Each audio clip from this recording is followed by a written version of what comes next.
On the first day of trial for the new year, the prosecution tried to get Najib Razak impeached over alleged contradictions between what he had told the MACC and what he had told the court. But the judge threw out the application for impeachment. And so the cross-examination of Najib as a witness in his own trial continued, with the former PM holding fast to what is looking to be his mantra, that he was too busy running the country to notice that his signature had been forged.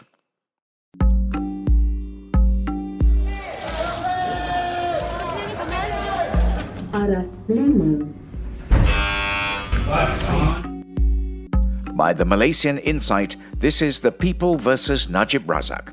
Follow us into the courtroom where it all happens. I'm Patrick Teo. Wearing a navy suit paired with a light blue tie, the former Prime Minister walked briskly into court for another day on the witness stand. Waiting supporters trailed the ex-PM from the lobby all the way up to the entrance of the courtroom, as was their norm. To recap, in this trial, Najib is facing 7 criminal charges for allegedly misappropriating 42 million ringgit of SRC International's funds. SRC was a subsidiary of 1MDB. 4 of these charges carry a maximum punishment of 20 years in jail with a fine.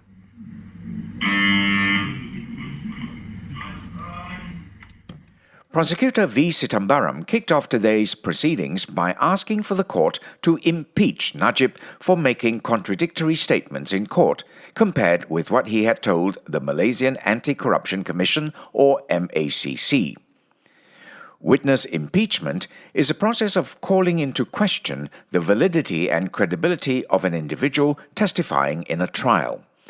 If Najib is impeached, his testimony will not be submitted as evidence in this trial.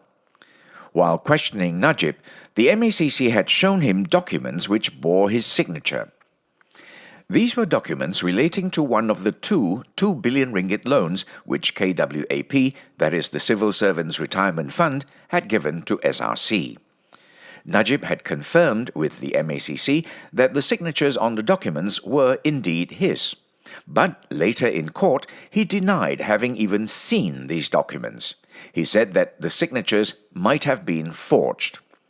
He had also requested for a handwriting expert from Australia to be flown in to examine those documents, a suggestion which the prosecution had vehemently opposed.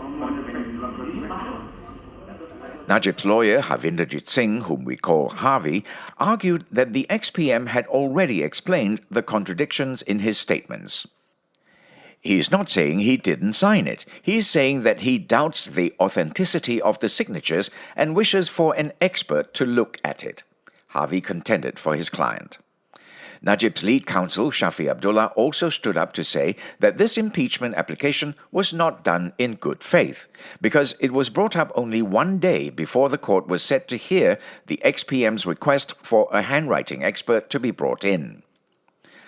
I warn the other side that this impeachment bid is precisely what will bolster our application for the expert tomorrow, Shafi said angrily. After hearing both sides, Judge Muhammad Nazlan Muhammad Ghazali said that there was merit in the prosecution's application. He added that he would look over the contradictory statements over lunch before making a decision and called for a break.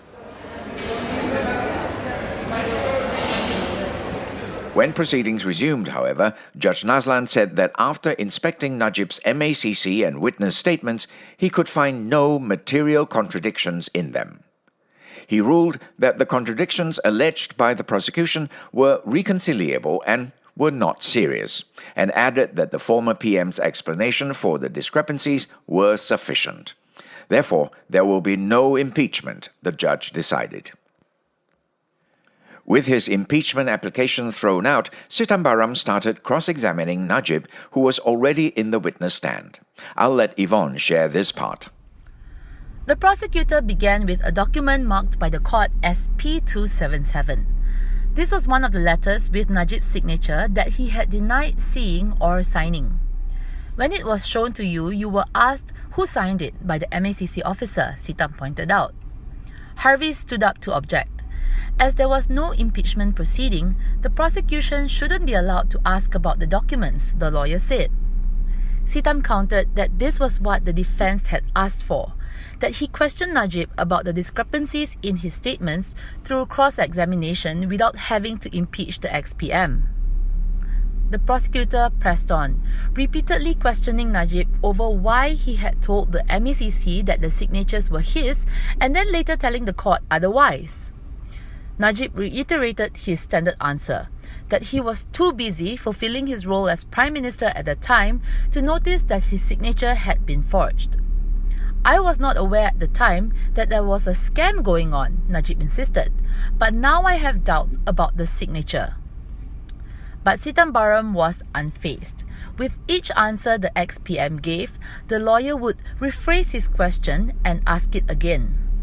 The former PM grew agitated. The irritation in his tone became more apparent. I was misled by the signature. The signature was not mine, Najib maintained. That is your mantra, sir. It's almost like a scratch record, Sitam quipped. You were not misled by the signature, he continued. You are misleading. Sitambaram proceeded to get Najib to verify documents relating to the loans KWAP gave to SRC. The loans amounted to 4 billion ringgit. Among the documents were minutes from SRC's annual general meeting where the loan applications were approved.